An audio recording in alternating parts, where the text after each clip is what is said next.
Welcome to another edition of Talk Your Exposure. This is season 1, episode 8. I'm alongside the homie, the compadre, Devontae Campbell. How you doing today, boss man? All right, man. I'm glad to be here. Thank you. No problem. And then we got a very, very, very special guest with us today. His name is Vlad Matevski, owner of RBT Training. We're going to talk about his university career. We're going to talk about the players that he's trained. Man, it is great to have you on the show. How you doing today, Vlad? I'm great. Thanks for having me, guys. No problem. I'm excited for this. And now, before we get started today, Vlad, I got some quick hitters. Get your mind flowing a little bit. We know who you are. We know your resume and the NBA and the things that you do around for the GTA. So there are some accolades that the NBA had, some awards that the NBA comes through with at the end of the year. So me knowing who you are as a person, I'm going to name these awards, and you tell me who you think is going to win this at the end of the year. So we'll first start off with MVP. Oof. A lot of people that could score this year, a lot of people that are going to take onus on their team, but who do you think is going to wipe out? I'm leaning Luka or Kevin Durant. Ooh, Kevin Durant. That's a hot one. Okay. I definitely see Luka fit in that role this year. Okay, let's move on to Defensive Player of the Year. Oh shit. Dwight Powell. No.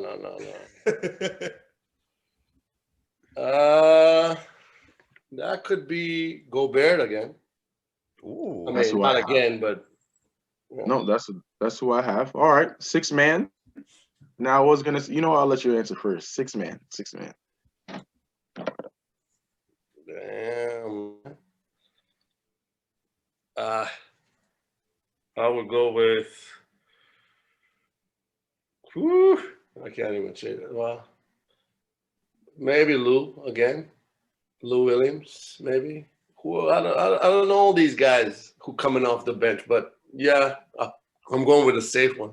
Go with the safe one. All right, I was gonna say Karras, but after the injury of Spencer. Yeah. But I don't know. I don't like his game, man. You don't like his game? That is professional score right there. I know, but he doesn't see shit. He just sees the rim. He just sees the rim. Like I don't know. I watched a couple of games, the first 2-3 games, whatever. I'm like, who the hell is this? I know I hear his name and I'm like paying attention. I'm like, this guy has zero understanding of the game, but he just goes. But whatever. Yeah, he just goes. Whatever. Yeah. All right. Well, the one I'm most intrigued about is Rookie of the Year, because I have no clue. Oh. No, well, the hype is about that kid in Sacramento? Charlotte? No, Sacramento, right?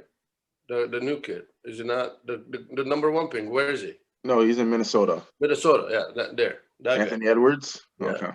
I don't think LaMelo will do anything. Terry Rozier and Graham are holding it down right now. And then who was the other kid? The top 3? James Wiseman. The one in Warriors. No. I think the kid will have the most impact will be the Minnesota kid. Okay, and last one, Coach of the Year. Oh, Vlad Matevski. I was there for sure. But well, that could be. I'm thinking Suns coach. Ooh. Oh, Monty. Yeah. That's not yeah. If they get to playoffs and do some stuff, then I'm thinking because I don't know. I mean, Steve Nash, but that's fucking. Anybody can be winning. Coach that type of caliber. Winning with that team. Yeah. I got you. Yeah. So I don't know. I don't know if I'm going to give him too much about the coaching there, but I think Monte, if he gets all together and then gets to the playoffs, Okay. So to touch up on that, who do you think right now are the top 3 coaches in the NBA right now? Right now in the NBA? Mm-hmm. Woo! I'm thinking always gonna go with Popovich. I like Toronto coach, which is Nurse. Yeah. I like Vogel. I always like Vogel. And I like the his defensive side of it. And who else there? That's basically it. Kinda, yeah. Can't go wrong with those. Can't go wrong with that. Can't go wrong with that. Yeah. Well, we're speaking of Nick Nurse. How do you feel that as an American? Well, how do you feel of an American coaching Team Canada? Do you feel that it's appropriate, or do you feel that we should have a Canadian coach coaching Canada? No.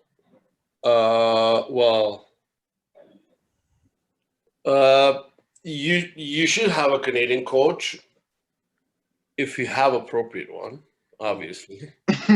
But I was always, even back in the day, I was always saying, well, get somebody from even outside, because we had the talent, but we could never perform.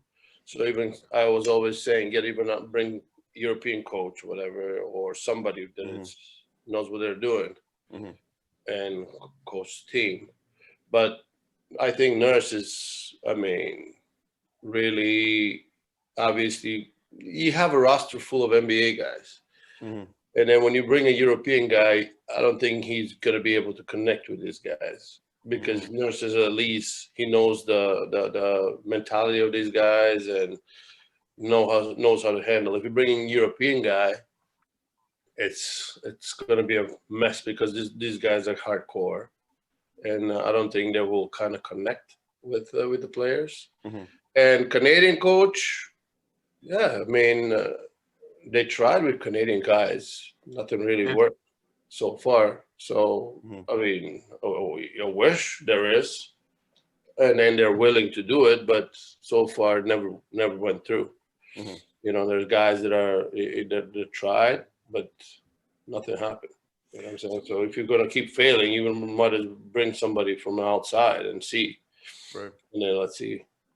We're going to get back to Canadian basketball in a second, but I'm glad you brought up, European culture and stuff like that. So you played overseas basketball. You also played Canadian basketball. What's the difference that you've learned from European and Canadian basketball, or you can even include American in that as well? Well, the IQ level, the understanding of the game, and the way to play the game the right way. Even now in the NBA, when you look at it, it's really hard to watch sometimes when you even look at it. When I came from Europe to here, that was the biggest thing: the understanding of the game and the way it was played and the way it was taught. The players, it was hard to explain certain things because they didn't understand why certain things should happen on the court. And that's the biggest thing to me. The IQ level, obviously, beside the skill, but now the skills have started catching up, and people have started focusing on the skill more than that. But now I think beside the skill, you should start focusing a lot more on the IQ, the decision making, and all that kind of stuff, right? So that's the next step that should happen. You know what I'm saying? Because now everybody can dribble it, everybody can shoot it now, because everybody emphasizing this, which what I was emphasizing 10 years, 15 years ago with the teams that I was training and coaching, that now it's like everybody's doing it, but now they got to put the things together. So now, you know what I'm saying? Because before it was no IQ and no skills. Now everybody started, oh, well, let's do the skills now. But now they have to bring the IQ level up. So you come from Europe, you go to Ryerson University. What was some of the hardest parts for you to transition to? Maybe you already knew certain things, maybe you didn't know certain things. What was the hardest part for you to kind of just get involved with and understand their culture, based on where you were from before? Because like you said, they teach the IQ in Europe, from a very young age. So what was the difference? Was it harder for you to come to Canada to play basketball, or was it easier for you to play at Ryerson? No, it was well, first of all, when I came over here, I didn't even know there was basketball, right? Because in Europe, yeah. No, that's honest truth.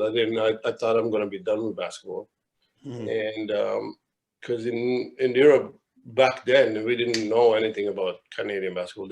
We didn't think there is a basketball. And then when I came, my wife was like, "Yo, why don't you just go and try in her university?" And I'm like, "Okay, fine." And I did. And the biggest transition really was the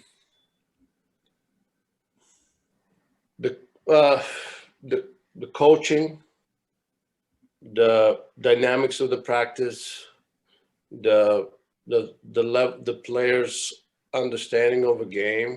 It was frustrating, to be quite honest. I had 4 frustrating years playing.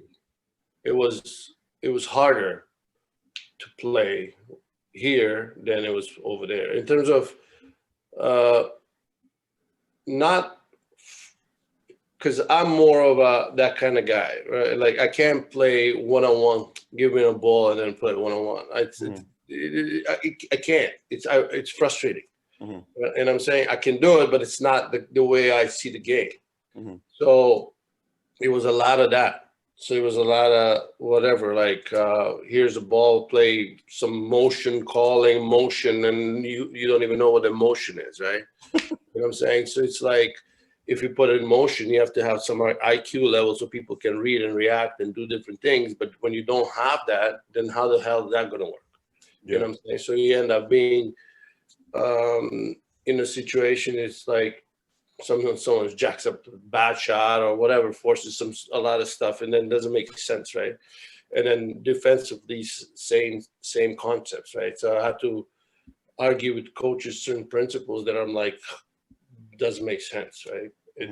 It's not even arguing. It's just, to me, it was like, this is like 100 years behind in terms of defensive principles, philosophies, movements, and stuff like that. So it was like frustrating to me, really. And then you get to the practice, you have 2-hour practice, hour and a half, hour and 45 minutes. It's all talking, like it's like a James Naismith kind of shit.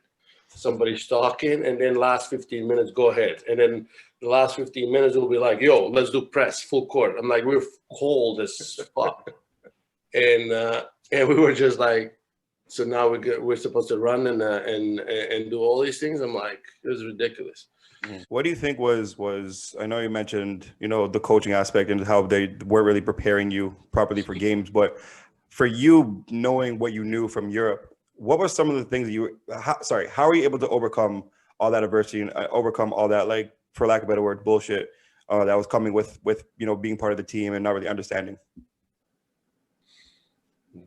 Well, how? I just told you I had to go run on my own, first of all. Then I had to work on my skills as well and try to bring people along from the players to kind of start, at least raising some of their level and understanding. But the problem was it's hard to talk to people who don't know how much they don't know. So that's the toughest part when in anything. If you talk to somebody that doesn't know how much they don't know, then they can't get it. They can't get it. So I tried on a few things, and I try to even talk to the coaches. It's frustrating. Again, it was frustrating. That's why I said it was most frustrating years that I had, because we had a group of guys, especially in my first 2 years.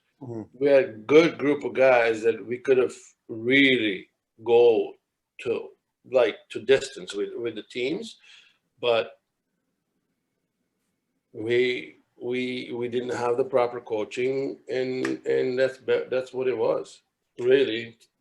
If we had like a little bit of good structure and how things are happening, it will be a different story.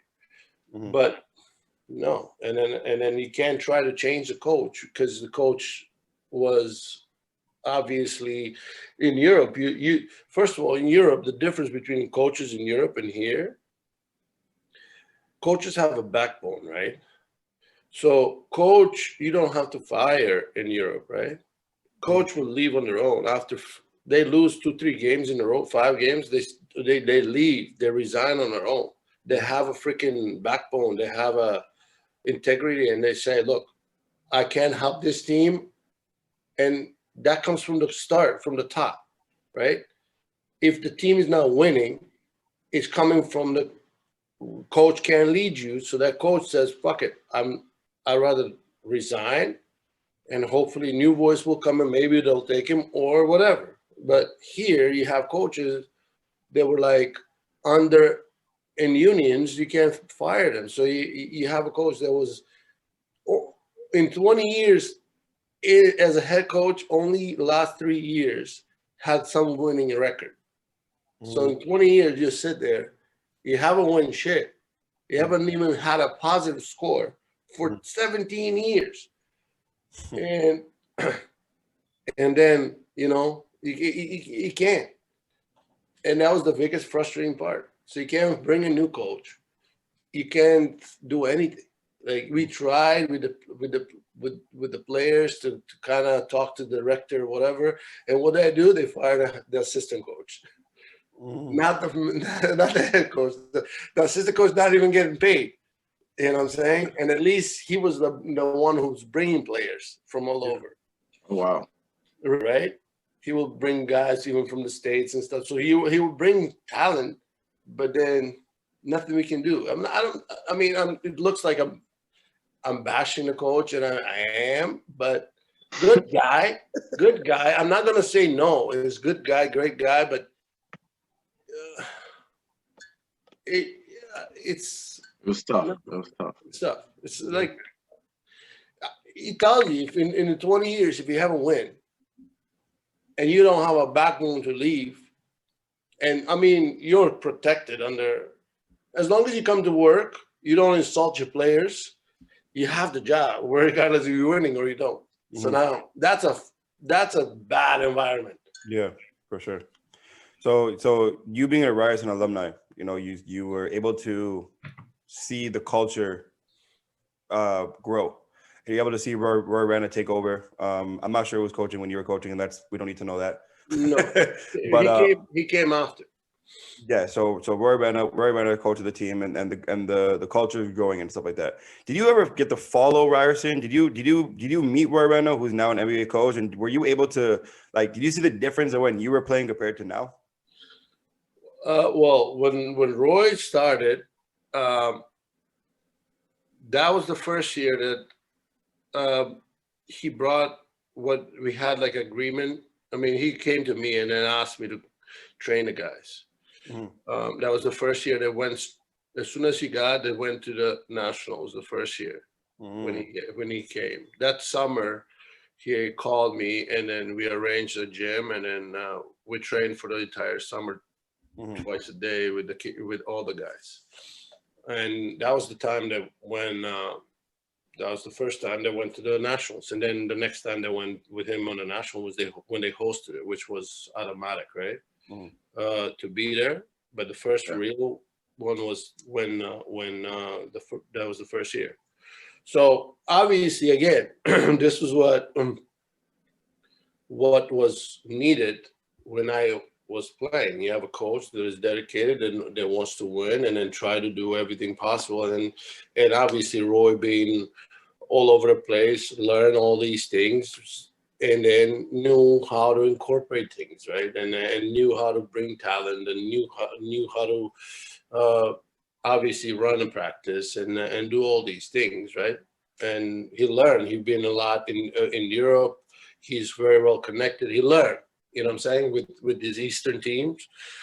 And when he got to Ryerson, obviously took over based on whatever the situation was. So anybody at that time who really knew anything would have done right better. But obviously his coaching is good.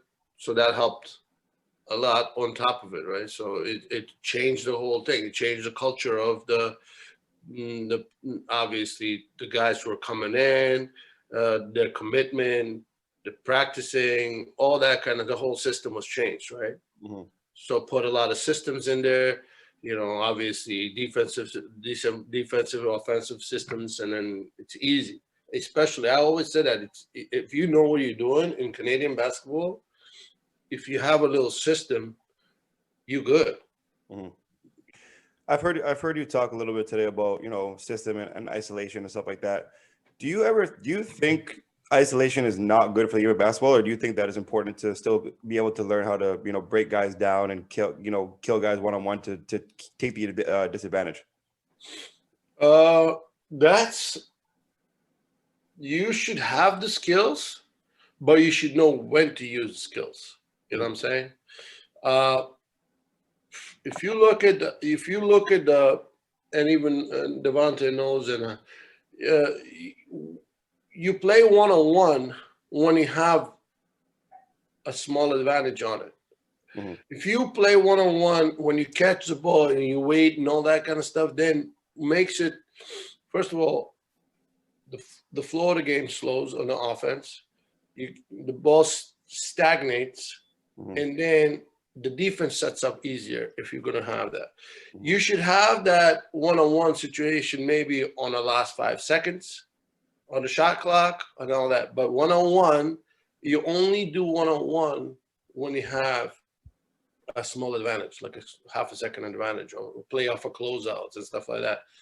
Those are the one-on-one situation, and I always like it. That's the one that you can see when San Antonio played their championship basketball, where after that, the what's it called, Golden State start picking them up and all that. So a lot of one-on-one where there's no closeouts is really hard for everybody else. You know what I'm saying? You can still play it, but then it stagnates, it sticks the ball.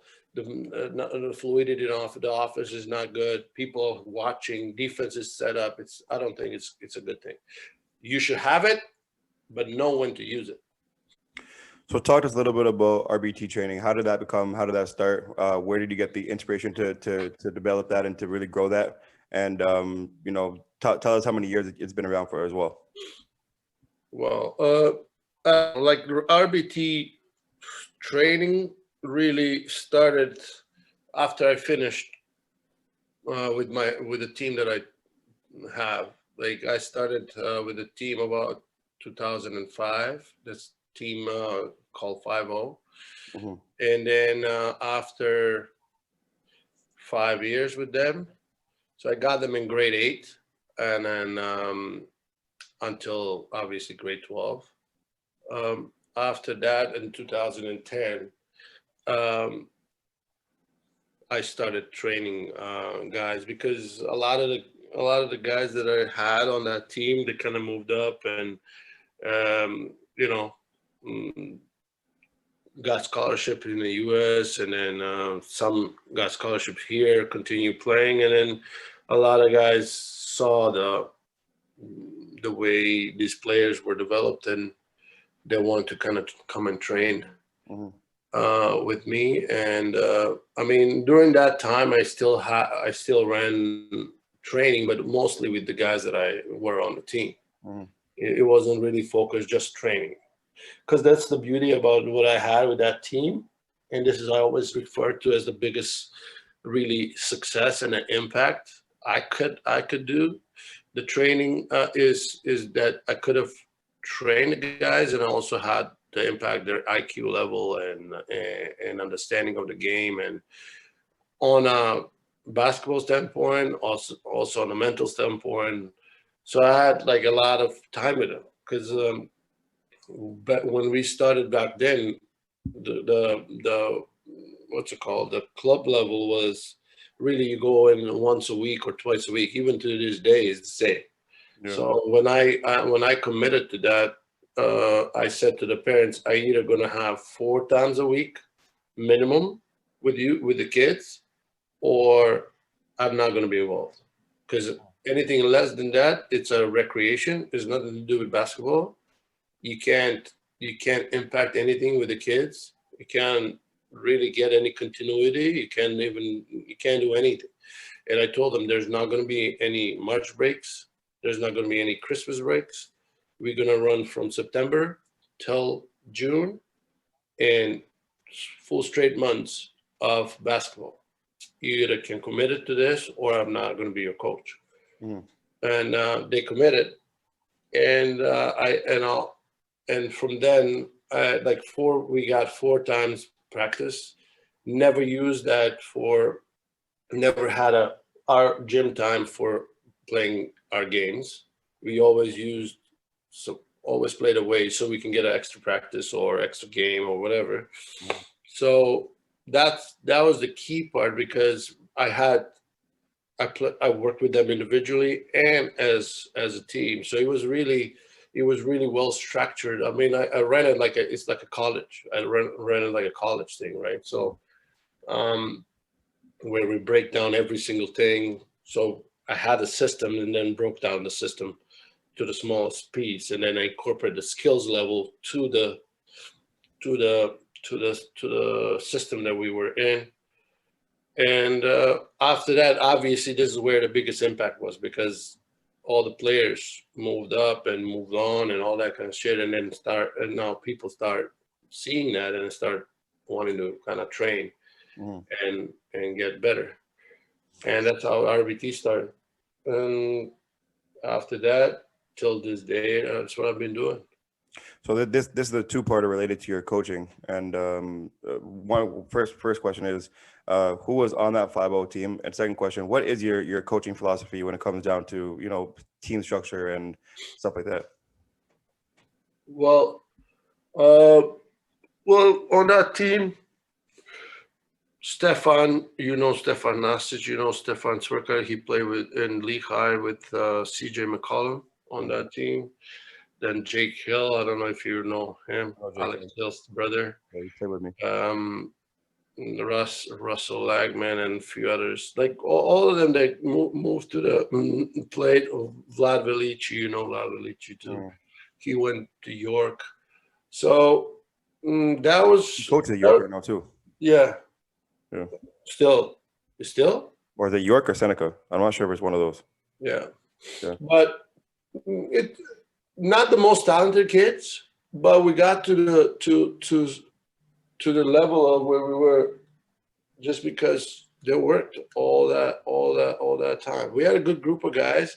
We had a good group of kids that were from Jane and Finch as well, because 5-0 was sponsored by the police, and we had also kids from Jane and Finch. But then Yates came over and took our kids. Mm-hmm. And we had good kids, and we were really good. And then those kids went off over there because obviously it was tougher for them to be with me, because I monitored their grades. I kept them in school and all that stuff. And then when they moved on to Yates, they told them, you don't have to do all this shit. Mm-hmm. So now all those kids, they were with me, they went over there, and then they never continued playing basketball after. Obviously, some of them are in jail. Some of them end up really bad.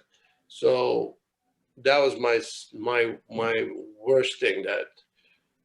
I try to fight with their parents and try to kind of keep them with me, but they kind of went with the easier route. I'm not blaming anybody. I'm just saying that it was sad because we had 2-3 kids that were really good and then end up not good in the end. Mm-hmm. So, in terms of the philosophy, really was again I had guys that are. My philosophy is always who you have on the court, right? Mm-hmm. I can't coach and teach certain things. I can't coach a team that thinking I have horses when I have the ponies, right? So you have to adapt. You have to adapt your coaching philosophy and the way that the team is. But again, when I got these kids, they were grade 8. So you have to teach first the most basics of everything before you get to that level. So I had to gradually take them forward. When we started, I had to face whatever the Canadian basketball bullshit is from the young age in terms of how they being coached these teams, right? So I started in grade 7, grade 8, and then we went to first tournament, and it was, I remember this to this day in Scarborough, and it was like we played, and then they start pressing right from the get-go. I'm like, and I made this game so ugly, like whoever makes less mistakes wins. So I was like, what the hell is this? Like, you have kids that are smaller, and then because they're smaller, more motorically capable, and they can do different things, they'll pressure the kids, and that's basically what it was. No coaching, no understanding of anything else, just try to rush the whole thing. So I'm like, is this all about? Like, this is how you're gonna teach the kids the whole, like, everything of the game, and just try to make it like as ugly as possible. So anyway, that was my first learning thing. I was like, whoa, what the hell, right? So I had to scale back. I got to teach my kids how to be able to pass the ball, how to be able to read the whole situation. Once I taught all that stuff, then all that press and stuff that was so easy to break, right? But you have to understand your level of the kids. You have to teach them the proper way of playing basketball, unselfishness, team, one-on-one, like all that kind of stuff, defensive principles, right? From one-on-one defense to help side defense to all that kind of stuff, that on ball, off ball, all that stuff had to be taught, like broken down. Spend so much time on it, right? So every practice will be broken down to the last minute, right? When I had every single day, like written down every single day for breakdown skills, defensive skills, offensive skills, then team part, offensive, defensive schemes, all that kind of stuff had to be done. And all practice is like 2 hours a day. And that was really what it is. And the philosophy was like simple, like, again, know who you have.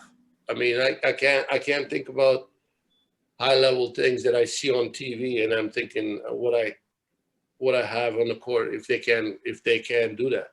You know what I'm saying? I can't press with the slow guys. Yeah. You know what I'm saying? I can't do that. So I gotta adapt. For sure. Right? For sure. So we're gonna get back to RBT training right now and talk about, the hardship of training people that just kind of come from, I think it's just the past few years that you stopped training kids from, I think it was 11 years old or something. You wanted to, like, you have a certain age when they're allowed to come train with you, if I'm not mistaken. Well, I only do that because, again, that when you, as Devonta knows to this day, and you've been around, is there's when it comes to camps, I do it younger age, like they start like grade even 6, whatever. But I want the people, when they come to the smaller group training, I want the kids to be able to focus, to be able to have maturity, to understand, and to be able to love the game. And they can have it until a certain age. Even until high school, some of them, they don't have it. So my thing is, even with the parents, where they come and call, and I even have guys that will send me an email. I have an 18 months old kid. It's become a sickness, right? So to me, I really want the kids to be able to develop the drive for the game, to be able to love the game. You see, even with my son, I don't even started training him until this year, and and still he hasn't shown me that level. But so you want the kid to be able to be the driving force, it's not the other way around, and be able to focus and be able to do the things to that level. So I don't want them to be pressured out, because basketball is not like gymnastics. It doesn't end by age 15, 16, right? It goes, now the career goes all the way to 40. Back in the day, the career was done by 27, right? Right. So you have a lot more time. But I'm not saying don't train the kids, or I want them to go through camps, to play, to love the game, and then the skill level, you can come into the guys like me that you know, and coaches that will go on them, that will have to be focused afterwards, right? Because you can still have the skills, you can still love the game, you can still develop it until that age. And then after grade 7, grade 8, when the maturity start kicking in, then you can start really putting things together and start training them. I'm not like, if I have a kid that is really focused, like for example, when Kobe Lamb came to me, he was 11, right? And his dad was like, yo, he's different than, I was like, okay, let me just see him. So he came in, his focus level was there. He's not like you talk, he's like all over scratching, doing all these things, right? He's focused, he wants to do it, and you can see. And then, yes, I can say yes, right? But I had to see the guys, right? I have to see, make sure that level is there. So you've obviously had the pleasure and the luxury to train, guys like Dwight Powell, Andrew Nicholson. You've been in the gym with Michael Bongo. I think you've been in the gym with Xavier X, Stefan. You've had a lot of guys that played Division I, or they played overseas, or played NBA or stuff like that. How do you prepare? What's your preparation like for each one of them, and is each one of them different preparation? Yeah, well, the first thing, I always have discussions with them on what certain things they want to get better, right? I look at their strengths, weaknesses. I'm looking at their certain opportunities, certain threats that could happen in the game, like a little SWAT thing. And then discuss this whole thing with them and see what certain areas they want to improve from their standpoint, because you just don't want to be the one who's telling them that, right?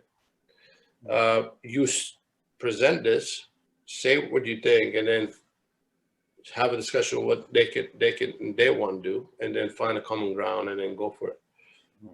When you train with those guys, you have to be really, really detailed. You have to bring really specific things, because you don't want to do everything with them, right? You just want to be specific on certain things, and nail and polish certain things that they need for that span of time they're training, right?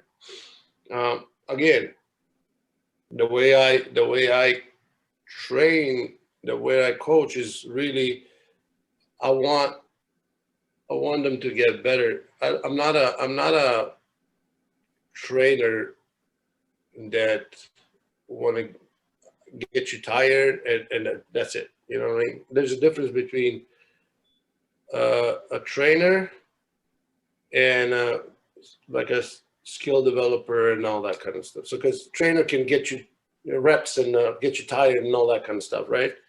But I want them to be able to get better. And if they're not willing to listen and incorporate certain things, then it's a tough part, right? That's where it's not a good thing for me, at least. I mean, I've been in around with a few guys that were like that, and I couldn't train. I just stopped the training with them. There's no point of naming, but it's just I'm not a guy who will just pass the ball. And I'm not, it has to be you're coming in to try to get better. If you're not, then go ahead, do what you got to do. For sure. And the majority of the guys that are coming in, that's why and when they stay with me, that's because they're willing to learn. Not because you're in an MBA, that doesn't mean you know it all, right? And that's my approach. That's why the whole, slogan of RBT is improvement never stop, should never stop, for not just basketball, for anything in life and you as a person. And you should always try to improve. You should try to always find things to get better in anything.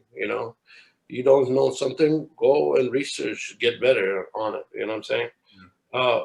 So same thing with basketball, same thing with coaching. Until this day, I always try to get better in terms of ways I can communicate with guys, different ways they learn. I learn a lot from the players as well, as much as I learn from, researching and all that kind of stuff, right? Because different players offer you different ways of understanding of how they can accept the information, how they can put it together, and all that kind of stuff, right? So the approach is not different. It's just more the NBA guys. You have to be more specific. You have to be more. You can't be all over the place with them because they don't require that much of diversification with the training and all that kind of stuff. You want to bring them something that they can add on, value add to their game, and that's the key. So what are some things you've learned from, the NBA guys in particular? I know one time you posted a video of Dwight Powell coming to your camp, and he's kind of talking about how they have cameras in the training facility, and they have coaches there marking almost every little spot of where you can shoot from and your percentages from every spot on the court and stuff like that.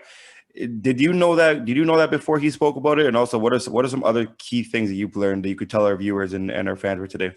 Yeah, I knew that, and to be quite honest, I knew that from even the college's time, and even I even did that with my 5-0 team sometimes, right? Charting them, and also grading them every practice. So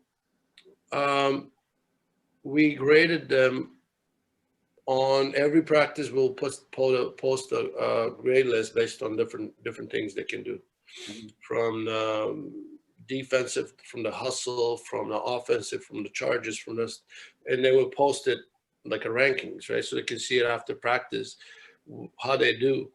So that way it was like a motivation for them to kind of try to be on the top, and you can see the skill, you can see the way they respond, right? If someone's going to be on the bottom all the time, is he responding? Why isn't he responding? And all that kind of. So you have to see different things. So same thing when he was saying, I knew that stuff. And then in the NBA they have a lot of more staff. Like I wish I had so many staff, right? And then when you have so much staff, you can do all these things, and you can bring value to with all this information to those players. Okay. I mean, sometimes you have all this information, but if players don't do nothing about it, right? But Dwight being in the camp, it was great talking about it. I mean, showing that information to the players. I'm not sure how much, some they appreciate it, some they don't. You know what I mean? They take it for granted when they hear things, and they're like, "Oh yeah, you're in the NBA. It's easy when you talk like that." But not everybody. There was a stat. There was like 5,000 players total in the history. Less than 5,000 players been through the NBA. That's nothing. Yeah. And how many players are trying to be in the NBAs, and people don't understand the level of. I mean, obviously, the level of work you need to put in, the level of obviously luck you have to have as well, the level of dedication and all that kind of shit has to happen and align. I mean, and even then, it might not happen. And then you have to know what you got to do. You have to know the plan B, plan C, if nothing, and not always straight to the NBA might be your path. Maybe you have to go to Europe. Maybe you have to go to different avenues to get back to the NBA if that's your goal. But don't have that vision like that, right? And I can even attest to that real quick. People don't realize how difficult it is to get to that league. Not only to get to the league, but to excel in the league. And you talked about earlier the shot charts. I remember when myself was in JUCO, our coach used to do the same thing. Bought us some guns, the shooting systems, shoots back out at you. And at the time, I was probably in the middle of the list. Yeah. Some people will respond to it well, some people won't. For me, I've always been a competitive guy. My goal is to get to the top. Became one of those top 3 guys. Now you see yourself in practice because you're starting to excel in shooting. Now you're coming off the double screen.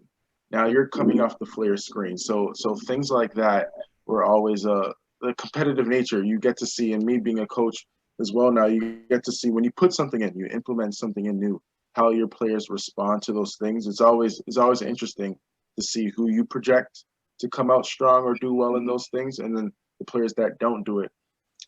But I know, Vlad, you talked about the different avenues getting to the league. Sometimes some players might have to go G League.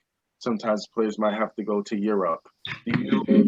For you personally, do you ever see, would you rather, if you have a player that's close to you and has those 2 separate routes to take, do you ever say take this one more than the other?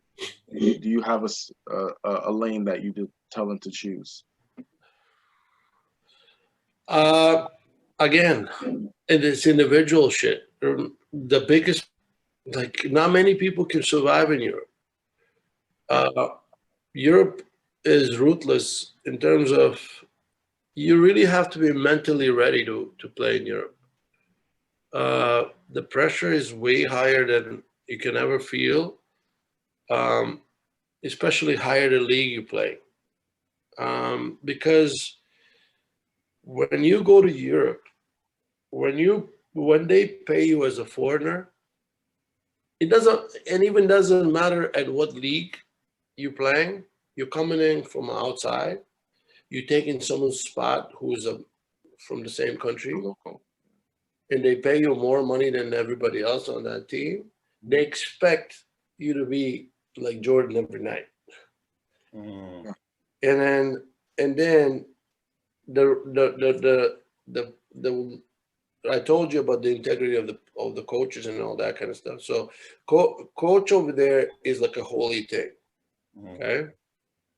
Coach in the NBA is not the holy thing. Coach in the NBA is a manager. NBA is run by players, right? If the main player says, I don't like the coach is gone. Only few coaches have that cachet. One is, I forgot about Carlisle when I was talking about earlier about the coaches. But Popovich and Carlisle have that cachet. I don't know now with Luka being in there. Yeah, that might change a little bit. Yeah, but he still has that kind of protection from the top because whatever he says kind of goes. The rest of them, if the main players don't like him, they're gone. In Europe, it's different. So now, if you're not going to compete, if you're not going to perform like Jordan in Europe, then they're going to move you right away. Because the coach is the one who goes next. First, the foreigners, they send them back. New people are coming. Sometimes they won't even give you money. Sometimes they will not give you good accommodation. Sometimes you have to wait for money for food. Whatever that is, car, all that kind of shit can go wrong. So you have to be ready mentally for that. It's not going to be what you're getting in here, thinking, "Oh, I'm going to get the same thing." I play with guys that came from U.S. and Canada, whatever. No, they were in apartments with roaches and all that kind of stuff. And they were scared. They were terrified. They were like, "What the fuck?" They were not getting paid. I had to drive them to the offices, wait there for their money and all that kind of stuff. Christmas time, they were scared to go back because they might not send them a plane, call them back. So you have to be ready mentally before anything else about playing basketball. And on top of that, you have to be performing. So that's why you got to know who you have as a player before you recommend them. Say, yo, you got to go. Mm-hmm. And again, different guys, different ways. Like for example, X is still in G League. Just I'm trying to push him to Europe because he could have made so much money in Europe. Yeah, for sure. and also come back through Europe, back here. But again, what he feels comfortable with, and hopefully if he doesn't go in this year, then I told him, Europe, bro, you have to, because time is going, and you can make money in Europe if you play in the right places. Yeah. And then if you perform, you come back. For sure. Because you perform over there, that means you're legit. Yeah, for sure. I mean, for sure. The perception of Canadian basketball, 10 years ago, 11 years ago, not many NBA players were there. I think at the time it was Steve Nash, Samuel Dellenberg, Scott McCollum, Jamal McGlure, in terms of the NBA. How have you felt of the Canadian basketball changing today, the evolution today? We have a lot more guys going Division I. We have a lot more guys in the NBA. I think right now we have 22 Canadian basketball players in the NBA.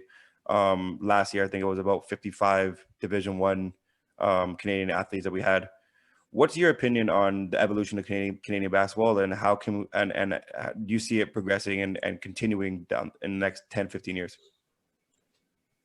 Well, it's obviously the hype for basketball got way better. Obviously, we had the NBA, we have NBA teams and all that kind of stuff.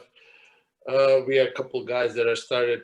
I mean, obviously drafted, and then drafted high. I mean, number 1 picks and all that kind of stuff. So all of a sudden, U.S. perception for basketball changed, right? So they started looking north. They were not doing that before, right? So when they saw a few guys start coming out, now they start looking way more. And obviously, there's a lot more programs now, involvement with basketball, and a lot more kids playing the game.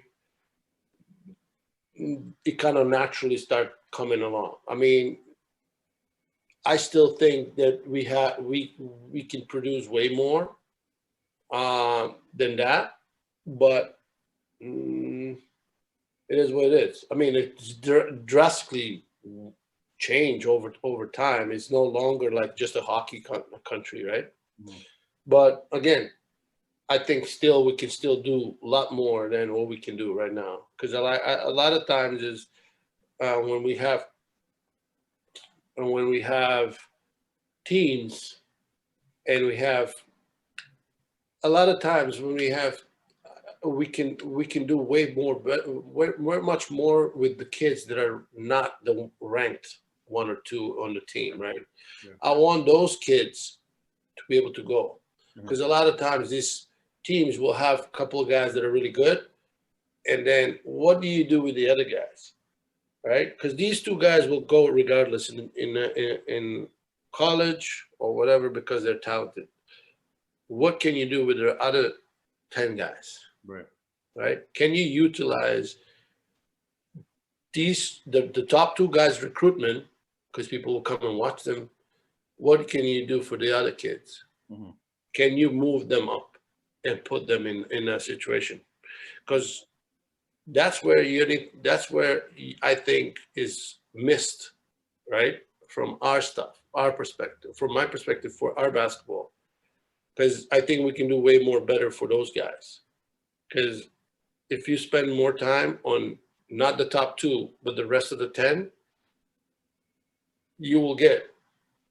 But a lot of times, all these teams are focused just on those two guys, right? And then who cares about the rest of it? For sure. Where you're missing a lot of the talent that are really late bloomers or whatever in that period, and then because you just focus on these two. Oh, I got those two. They come and recruit them, and they will go. Yeah. Right. So even like think about even you, Devontae. Like when you got recruited, how many guys you had on that team that you and Chris was playing? We actually had You got a good squad, no? we had a great squad. A lot of guys, now that I think about it, they had the privilege of going D1 and accomplishing that goal. But yeah, like you're saying, there's a lot of guys that had the talent but didn't get to secure that bag or get to make it to that next elite. So no, I understand what you're saying in that sense. It's tough. Yeah. So that's why when I committed, remember, I committed for that team. I committed really for the other guys. So when they come in to see Steph, they came to see, like Jake would not be seen. Stefan, the other Stefan would never be seen. The other guys would never be seen right? And then when they got seen, if they didn't perform or didn't prepare them and get them better, then they would not get any scholarships, right? Look at Canadian basketball of today. You have RJ Barrett in there right now. You have Ignis in there right now. You got Andrew Wiggins. You have Dylan Brooks, Jamal Murray. The list goes on. The list goes on. Who do you think is going to really revamp, quote unquote, Canadian basketball? Revamp in terms of who's gonna put Canada on the map. When I was younger, and ironically when you started playing basketball in Canada, Vince Carter was that guy. Even though he was American, he was that guy to revamp Canadian basketball. Other than Steve Nash, who is the next Canadian to revamp the Canadian basketball? From all these guys that you mentioned? Well, and any NBA Canadian basketball player. Well, the biggest noise is making obviously Jamal Murray, right? Mm-hmm. And he's showing every year he's getting better and better. Another dog is fucking what's his name? Dylan Brooks, playing like that. RJ now showing that he's putting up obviously after his rookie year. He's another guy who has that kind of, he has a drive. Shea is good. I mean, there's a bunch of guys that are like that can hoop, and Shea is another guy that has that dog. I like Nikhil, but Nikhil doesn't get any love. No. I like Nikhil from time when I saw him when he was a little kid and hooped on.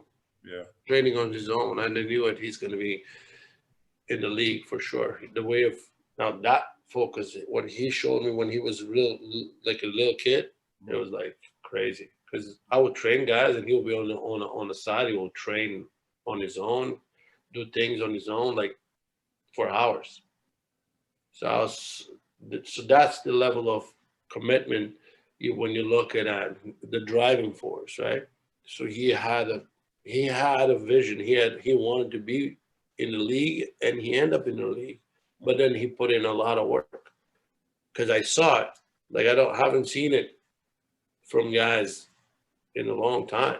So I was so happy for him.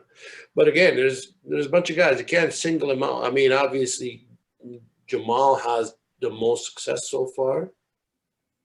I mean, in terms of with playoffs and all that kind of stuff, right? Mm-hmm. But who can change? I mean, there's a bunch of guys now. I mean, back then we only had one, like Steve Nash or whatever. Like, see, it's not like you had a lot of options. Now you have 22 guys, right? And they're all different roles, right? Jamal, Shea, and all that, they have a lot of responsibilities, and they can show, right? If you look at other guys like Dwight and all that, you can't. They're like role players, right? So there's difference, right? They all will pull their weight for sure, and then they're doing it. And now The only thing is they have to be just more advertised in Canada. They got to be celebrated. They have to be. That's the big thing we don't do. Yeah. You know what I'm saying? We don't do a lot. If you have something you're homegrown, you got to be especially. You got to push it out. You got to cherish it. You gotta put it on TV. You gotta put it on social media. You gotta put it up there so people can see it. Yeah. But we tend not to do that. Like, beside a couple of guys, nobody else gets mentioned in any of this things, right? And meanwhile, like you say, you have 22 players. Yeah. They should be all the time on the. They should get sponsorships. They should get or be ambassadors for Canadian basketballs, for not only Canadian firms, Canadian. That's how you if Americans do it for themselves, why are we not doing it? True. That's the problem with Canadian basketball today, is that they don't put enough emphasis into that, you know. And you're right, it comes from the higher up. Where in America, it's all about football and basketball and everything of that nature. Where in Canada, I don't think they really care. Like you said earlier, it's a hockey country. Yeah, and even when the games are on, they're not on. Like you have to, yeah. So it is the mentality has to change. So that way you can have you gotta celebrate what you have, man. What's good. Yeah. You gotta show it.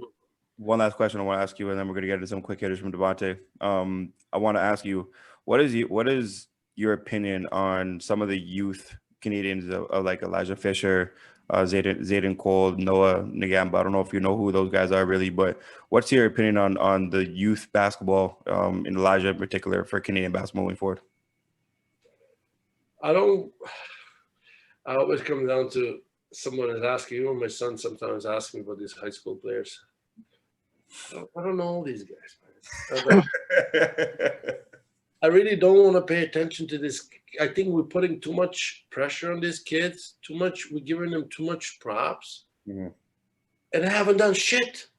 Yeah. To me, in my opinion, in my head, we've glorifying certain kids. They're in high school. They don't even know how to, quote unquote, what we catch your drift. We catch your drift. Like we bigging these kids for no reason, and then if something goes wrong, who eats that whole thing? Yeah, the kids. It's on the kid. Yes, yeah. So I don't know. Like I heard about Elijah Fisher. I see some highlights on the thing, but other than that, I haven't seen him play. I can't judge him if I don't see him play. I can't say he's going to be good or not. You know what I'm saying? I have to see. Levert, right? You like him? I saw him play. I heard about him. Until this year, I didn't pay attention to him really at all. I saw him because I wanted to watch Katie, and this guy's like going off. Like every time breaks out the play, just forces certain things, and I'm like, what the hell? Like in my opinion, I mean, he can score it, but anything else? He needs to do this in the flow. It's not like, oh, everything is like a tunnel vision, boom, right? It breaks out the way I look at the game, right? And that's what I'm saying. I want to see these kids before I give them any credit. props, any credit. Because when I see somebody, I'll automatically know. I saw Shy playing, and I'm like, damn, this kid's gonna be good. You know what I'm saying? I can see it because he has a feel of the game. He has the it thing, right? About playing. You know, he understands the game. Well, until I see it, yeah. I've seen other guys too, and I pass my judgment, and they end up to be true. I mean, even though they went to the league, but they're not going anywhere because when I saw them first, they're still the same. That's fair. That's fair. Yeah.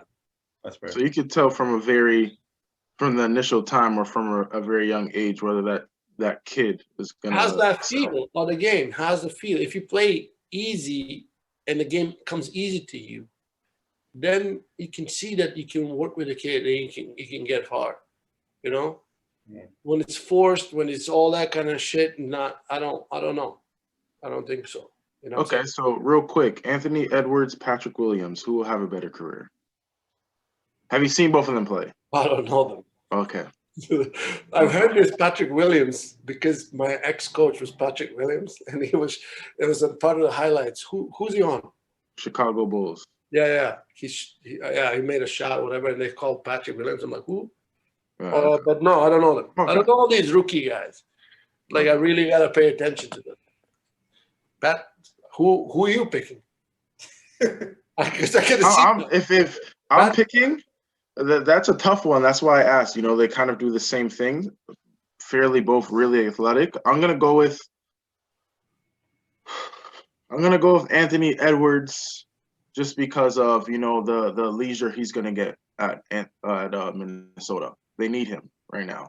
They need him. If he doesn't get injured or anything like that, he should.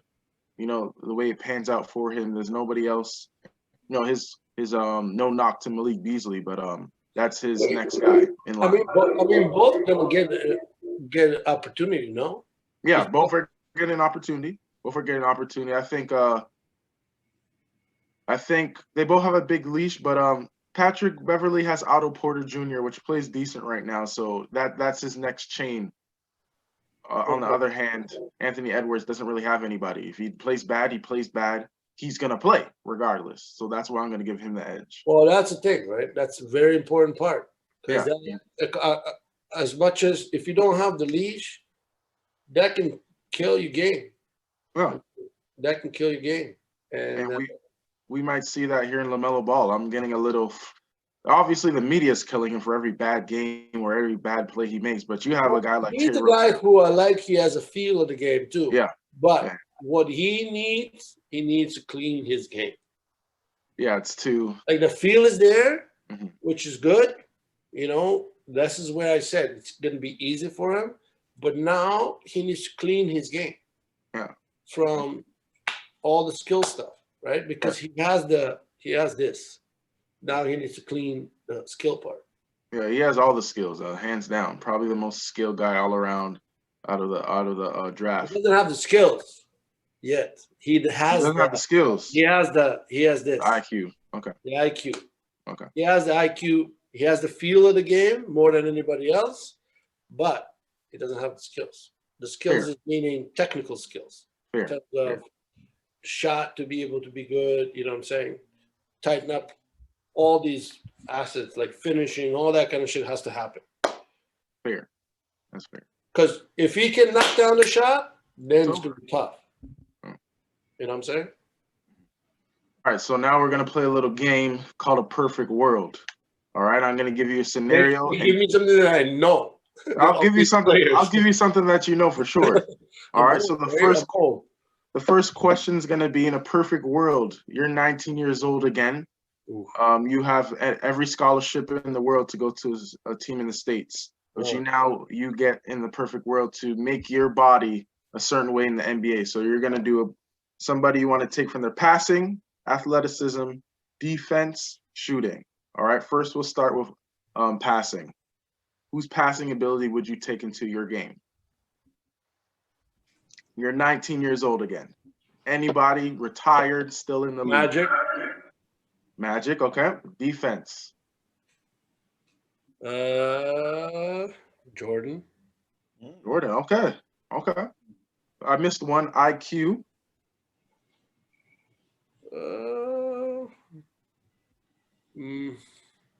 Magic LeBron, maybe? Okay. I would take LeBron's, but no. Fair. That's fine. And athleticism. Jordan. Shooting. Klay Thompson. Klay Thompson, okay. Are you Klay Thompson over Steph Curry when it comes to shooting? Sure. Yeah, why not? Okay. You can't go wrong. Yeah. I think. Okay. And which school, all that put together, which school are you picking to go to college? I know you watch college basketball. I know you know some sort of college. Yeah. Duke University. Never. No. Never. No. I want to. My favorite coach, Yeah. Tom Izzo. Izzo, did you see what? No. Wow. Why? No, I did like you him. see them this year? No. It's again. I get that. I'm not following that. I'm just saying Philosophy. my favorite coach, the way he goes about it. But where would I go? Yeah, where would you? I'm Go to talking the about ne- location, Go to the next philosophy. level. Yeah. I gotta go to Don't say Calipari, man. Come on, man. Okay. No, You can't go wrong in Calipari. but You can't go wrong. it's not who I'm playing for. He's getting the most To the guys next level. over. Have you been staying in? Knowing that I know now, because it's all about that. It's not. Sometimes it's who you know. I understand. It's not about that basketball thing only. Yeah. You know what I'm saying? But I would love to play for Calipari. I mean, for Calipari, for Izzo. It's like he's my type of coach. Like, Okay. I'm gonna put a little twist on this one. I'm gonna put a little twist, kind of the same thing. Mateo's 6'6", 19 years old again. He has a chance to go to college. Where are you sending him? Are you also sending him to Kentucky? Hold on. But Mateo, is. Fair. I'll put some more detail. Oh, you gotta give me Mateo wants to play it. He's fucking. What kind of kid is he? Like Mateo is. If he can't handle anything, I can't send him to Michigan State. I'm gonna fill it out for you. Mateo is a 6'6" shooting guard. Shy, keeps to himself. He's off social media. His best attribute about him is he could shoot the lights out. Where are you sending him? He is a shy, off social media kid. And that type of stuff matters. Okay. I don't know, Duke? You send him to Duke? Why Duke? Because a lot of the shooters are good.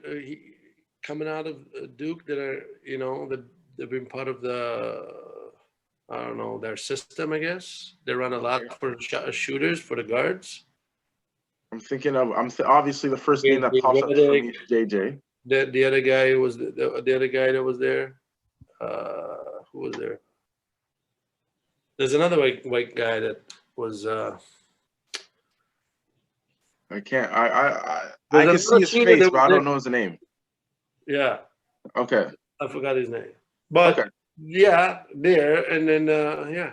I mean, sure. All right, two more.